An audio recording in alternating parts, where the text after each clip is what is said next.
Salut à tous, c'est OxyShark pour enfin une nouvelle vidéo. Cette fois-ci, c'est un peu pour la chaîne de Metalox aussi qui m'a poussé à refaire des vidéos. Merci Metalox. Donc aujourd'hui, on va voir comment faire une intro assez basique, comme je vais vous le montrer à l'instant. Donc j'ai déjà fait un rendu et créé une sauvegarde. Donc voilà. Hop, ça charge. Donc vous voyez, vous avez tout simplement le logo qui apparaît. Ça, le texte de votre chaîne qui va rebondir, donc se lever et rebondir. Et ensuite un effet d'écriture dans une barre de navigateur. Puis un slide directement. Donc j'ai fait vite fait une intro basique pour vraiment que vous puissiez la détourner et que vous copiez pas tout à la lettre. Si je fais cette vidéo, c'est vraiment, j'étais contre avant. Je fais un truc basique, mais que vous pouvez adapter à toutes les sauces. Donc vous pouvez modifier, rajouter des choses, combiner des introductions, etc. C'est ce que je vous conseille de faire si vous voulez progresser. Donc on va tout de suite voir la structure on va tout de suite créer un nouveau projet. Donc annuler. Donc fermer le projet. Voilà. Donc on se retrouve ici et là vous vous demandez what qu'est-ce qui se passe, j'ai rien, j'ai aucun écran, ni rien.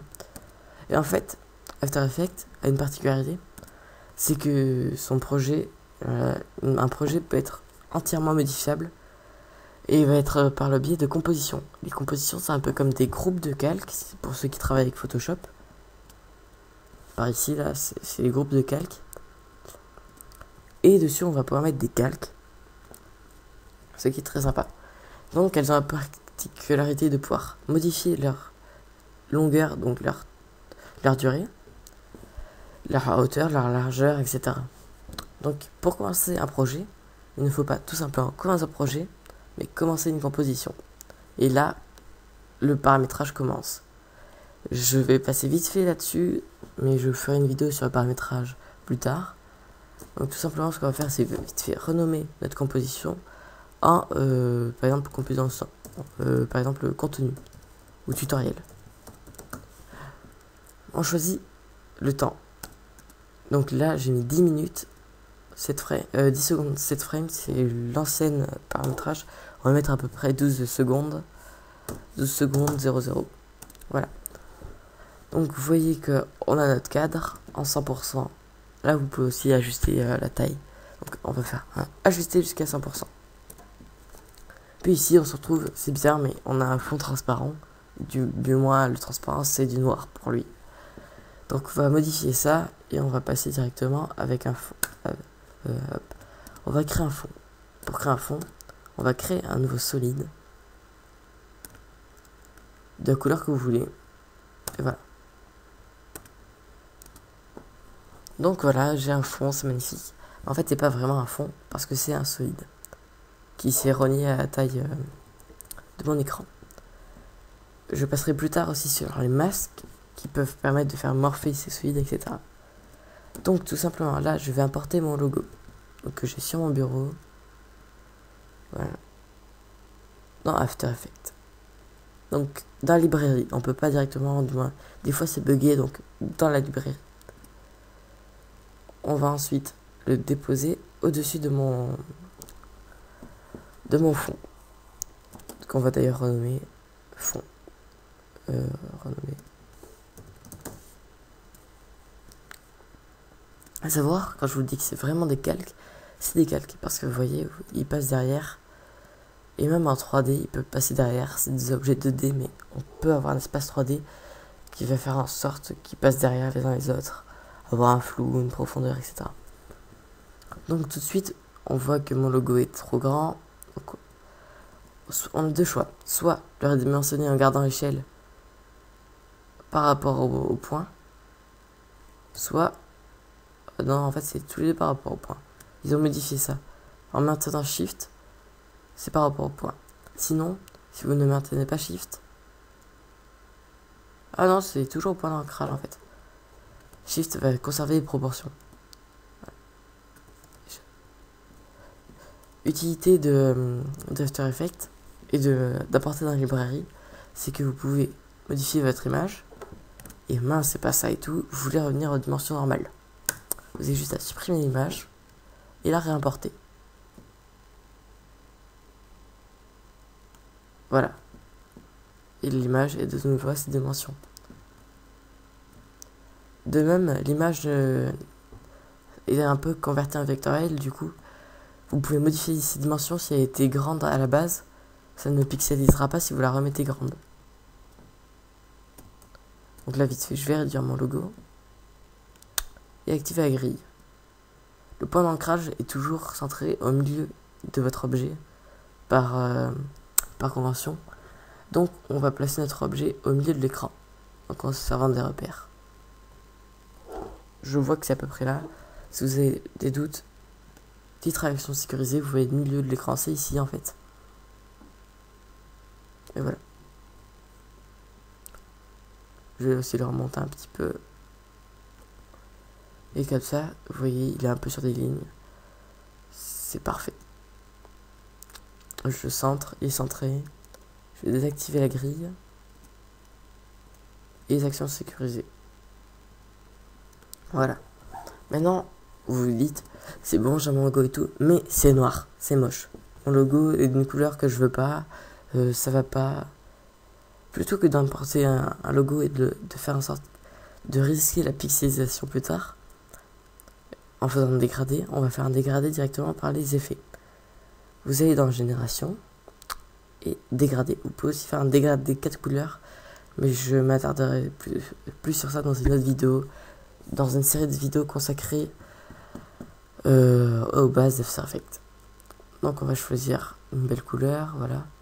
Je vais pas trop vous faire patienter là-dessus, histoire d'avancer. Donc on a notre dégradé, c'est bon, c'est cool. Voilà. Maintenant, vous voyez mon logo, plus j'avance dans le temps, il fait rien. Il est là depuis le début, il est là à la fin, il bouge rien. Donc on va faire un masque.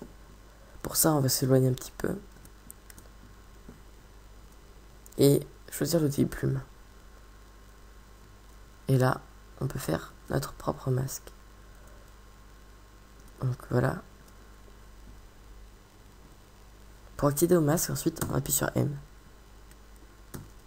Du moins, on sélectionne ça. Et M en sélectionnant le calque, normalement.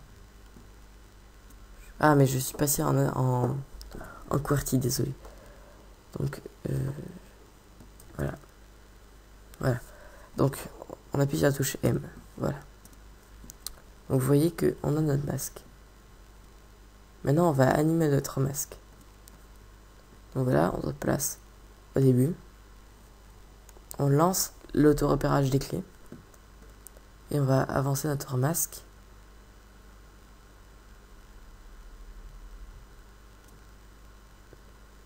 Vers notre...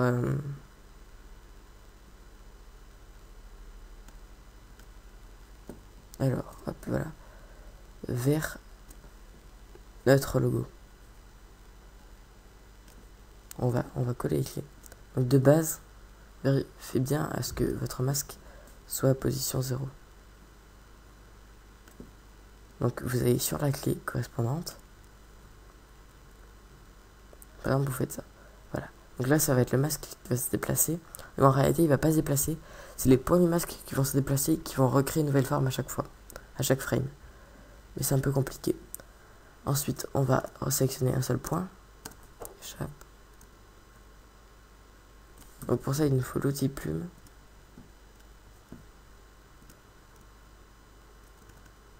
Si j'y arrive, je sais pas qu'est-ce qui m'arrive aujourd'hui.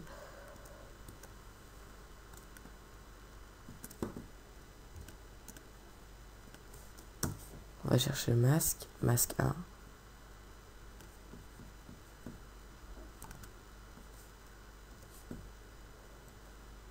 Qu'est-ce qui se passe?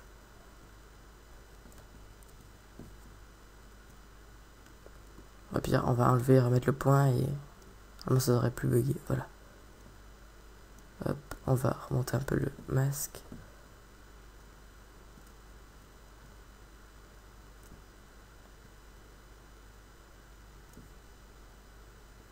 on rapproche les images clés.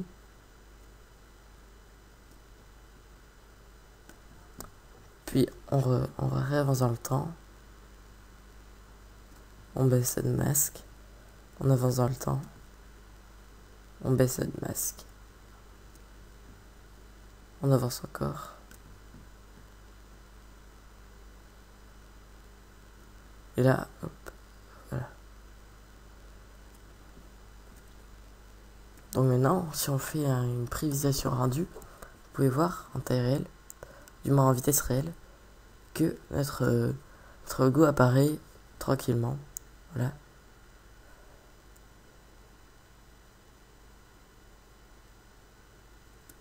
Mais ce n'est pas tout, on est bientôt arrivé à 1 seconde. Hop. Voilà.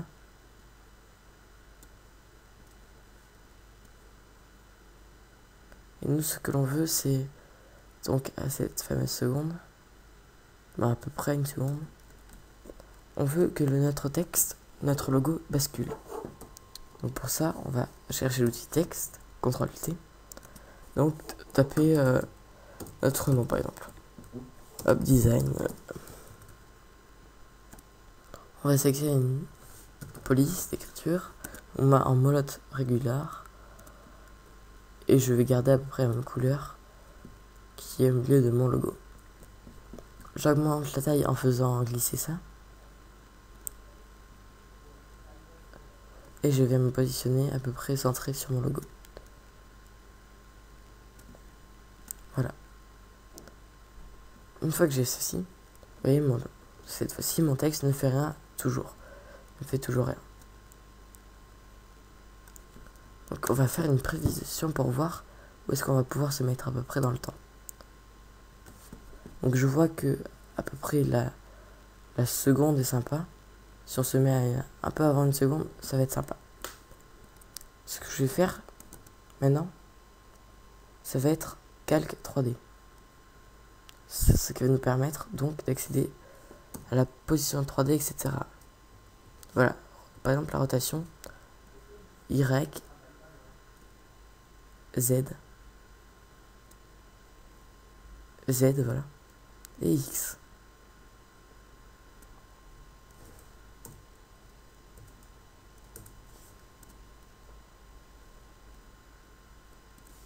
Donc voilà, Z et X, on n'en veut pas, on veut juste Z et Y, on n'en veut pas, on veut juste X, qui nous permettre de tourner sur lui-même. Donc voilà. Ici, on va donc le mettre à la verticale. Moins 90.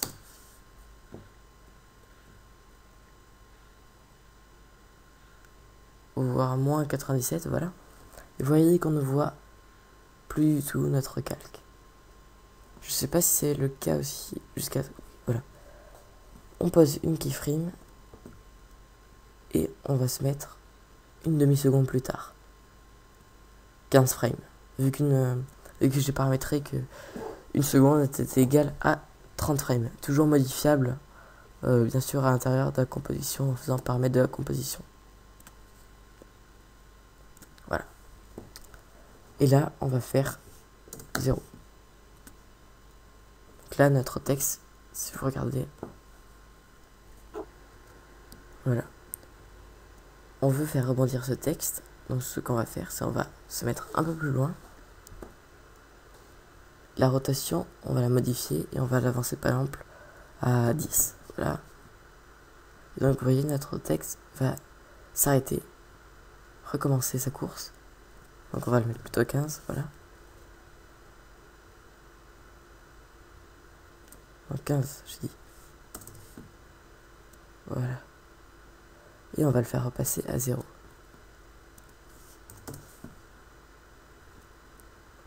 Voilà, donc vous voyez maintenant, si on fait un rendu,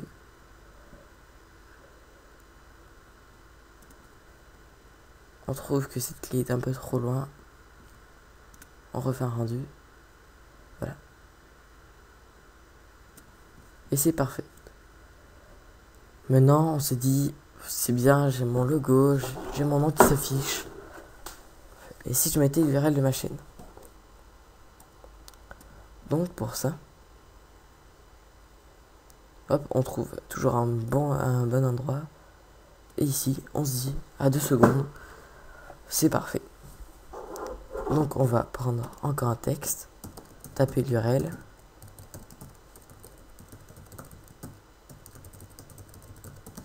Voilà. Choisir toujours une police qui nous plaît.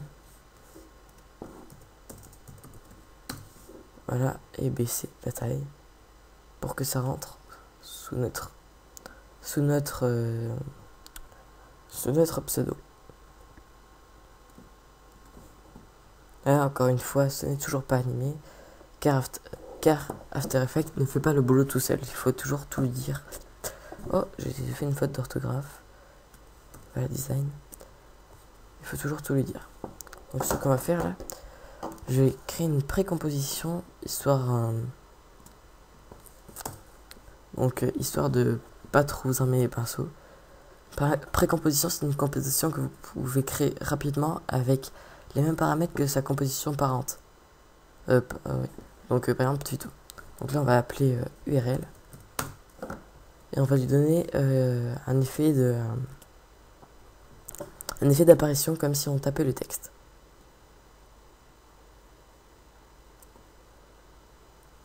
Donc ce qu'on va faire, c'est on va déjà aller sur les effets. Et dans les effets prédéfinis, on va chercher les paramètres d'expression. Donc on va prendre 2 paramètres glissières. Ces paramètres vont nous permettre d'interagir avec une expression, pouvoir utiliser des variables et pouvoir les modifier sans directement taper depuis le code source. Donc on va en renommer une, on va double-cliquer pour renommer. On va en renommer une qui va s'appeler vitesse. Et l'autre qu'on va appeler par exemple commencer à. Voilà. Ces 2 noms sont très importants car ils vont être réutilisés en tant que hiérarchie dans l'expression. L'expression que j'ai tapée ici. Donc, là, on lui dit que la variable L est égale à la longueur du texte, que T est égal au time fois effect fois l'effet prédéfini dans vitesse, dans l'effet vitesse curseur, vu qu'ici c'est un curseur et on ne peut pas le modifier. Et ensuite moins l'effet commencer à curseur fois l'effet vitesse curseur, etc. Donc on va copier cette expression que je risque de vous mettre dans la description, cela dépend, et on va aller dans notre texte source, et là on va cliquer Alt plus clic gauche sur le petit chronomètre. Et là, on a une expression que l'on peut taper. On tape notre expression et vous voyez qu'il ne se passe absolument rien. C'est normal car cette valeur ne doit jamais être égale à 0. Sinon, l'animation ne va jamais commencer. Voilà. Ici, on va mettre assez rapide, donc on va mettre une valeur de 7 par exemple. Et lui dire de commencer à 2 secondes, vu qu'on a le commencé à 2 secondes. Et là, vous pouvez voir qu'il ne se passe rien. Et arriver à... Attendez. Hop, voilà. On va regarder sur tuto, ça sera plus facile.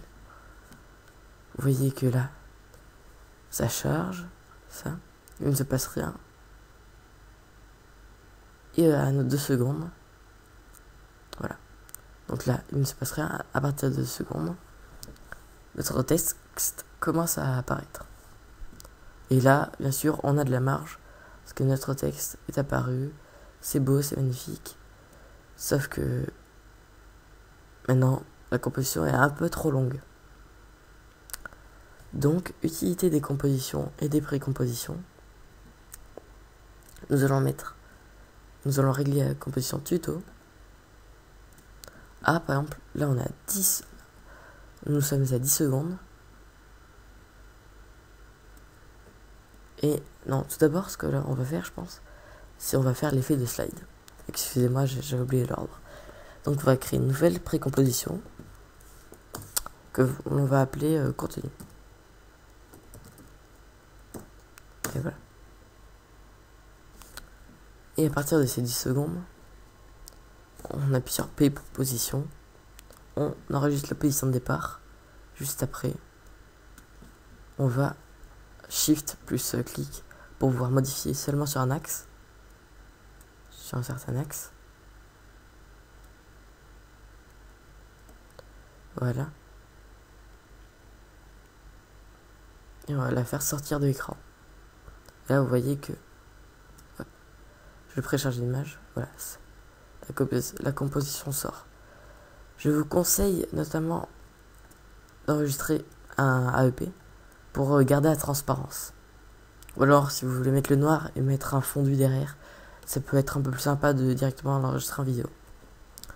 Une fois qu'on a ça, ça s'arrête toujours à 10 secondes. Donc on va faire un zoom sur les 10 secondes. Et on voit que ça s'arrête à la frame numéro 3. Donc on va dans notre composition mère, paramètre de composition, 10 secondes, 3 frames. Et on a notre composition de prête. Maintenant, tout ce qu'on a à faire, c'est glisser notre composition tuto dans file d'attente de rendu, ou alors faire tuto, composition, ajouter à file d'attente de rendu, ou alors raccourci CTRL M. On va dans le module de sortie. Et là, vous pouvez choisir entre avis ou QuickTime. C'est les deux plus utilisés.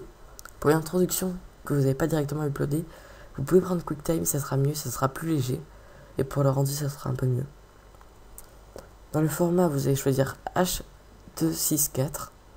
Donc le codec reconnaissable par Windows.